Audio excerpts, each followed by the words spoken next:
Dude, what a cast for the Outlaws. You and the whole... I know, man. I mean, Pierce Brosnan... seeing him also, him and Ellen Barkin doing some kick-ass stuff. I have to movie. quit doing that to myself, like casting the most handsome people opposite me, because it keeps happening. Yeah, it's like Zac Efron, Liam Hemsworth. Yes, now Pierce.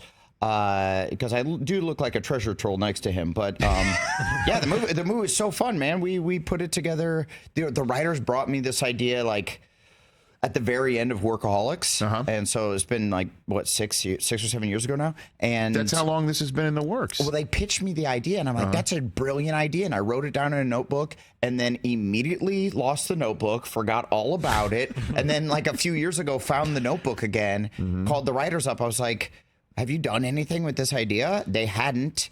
And then we sold it to Netflix and got Sandler's company on board to produce it with me. Yeah. And a hell of a cast. Lil Rel Howery's going to be in studio next week. So good. there are a couple of bites at the Outlaws apple here. Yeah, please, man. Course. Keep plugging, baby. Absolutely. And so the Ellen Barkin and Pierce Brosnan play your in-laws. My future in-laws. I haven't met them. And the quick pitch is it's a week before my wedding. I haven't met them. They come into town. It's Pierce Brosnan, Ellen Barkin, like the two coolest people ever to be your in-laws. I'm kind of a dork, typecasting, and I'm like super straight-laced. I work at a bank. They take me out. I go skydiving. I get drunk. I get a tattoo. I go into the bank the next day. I'm talking to Lil Rel Howery, and he's like, "Man, you look horrible. Like, was it really that bad meeting your in-laws?" I'm like, "It was that good. They're fantastic. I just need a nice chill day here at the bank." Click, click. There's a gun to my head. 2 people are robbing my bank. They have masks on. They have voice disguising technologies, and then they say something as they leave. That leads me to believe that my in-laws are outlaws. Ladies and gentlemen, on Netflix, Friday, July 7th. You got a good Pierce Brosnan story? You got one for me on that front? Did you ask him about Bond? Did you do that sort of thing with him? A little bit. I mean, he's just like this. He's like too cool to like get any like real. He's not giving up any dirt. He's not telling any like real dirty stories or anything.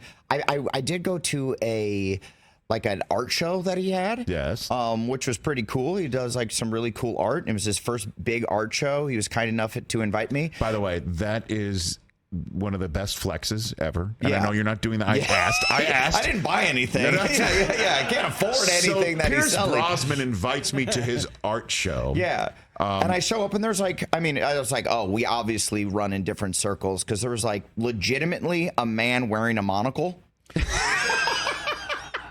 It just had a monocle in, as if that's a regular thing. There was like multiple people wearing ascots, like regular. So like legit, somebody decides I'm going to Pierce Brosnan's art show and go. It was wild, dude. I was like, there's levels to this, and I am way down here. Like Paul, do you know Paul Mitchell? I don't think that's his name. Like the hair guy? The hair guy. Okay, yeah. With the ponytail? Well, I used to know him. Yeah. But, I'm sorry to bring that up. It's all good. It's all good. I used to know Paul. He was there. I was like, hey. I was like, we run in different circles. Paul, I'm not throwing an art show, and the Paul Mitchell guy isn't showing up. By the way, how cool is it to go to an art show of a guy who was Thomas Crown, right? I mean, like this. So cool. Did you think about maybe like stealing one, putting it in a little, get out of there? Whenever I go anywhere, I'm thinking about stealing stuff. By the way, monocle. Have you ever, other than playing Monopoly, ever been involved, or Mr. Peanut, Mr. Peanut? Those are the other monocle not a lot people. Of monocle wearers out there. It turns out a little impractical, I would say. Adam Devine here on the Rich Eisen Show.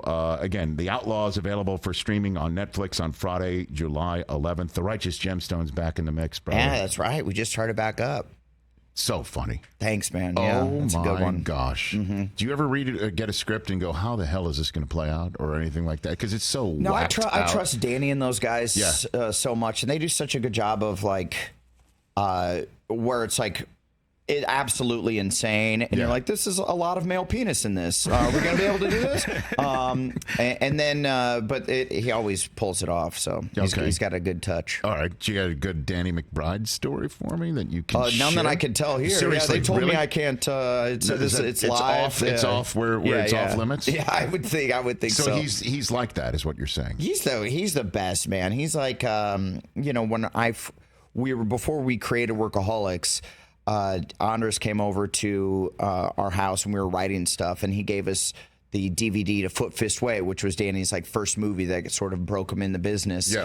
And we watched that, and after seeing that, I was like, oh, maybe we will be allowed to make movies, because he's just such a regular, funny, definitely funny guy. But yes. it seemed obtainable, and it is. The number of times I've employed the GIF on Twitter of him snapping open a lawn chair and just sitting down. That is, I mean, the physical comedy. Every Friday night, you blast that GIF out. That thing out. Am I a GIF guy or a GIF guy? I don't know. At any rate, GIF. I don't know what it is. Adam Devine here on The Rich Eisen Show. Catch The Rich Eisen Show every single day on the Roku channel, 12 to 3 Eastern, for free.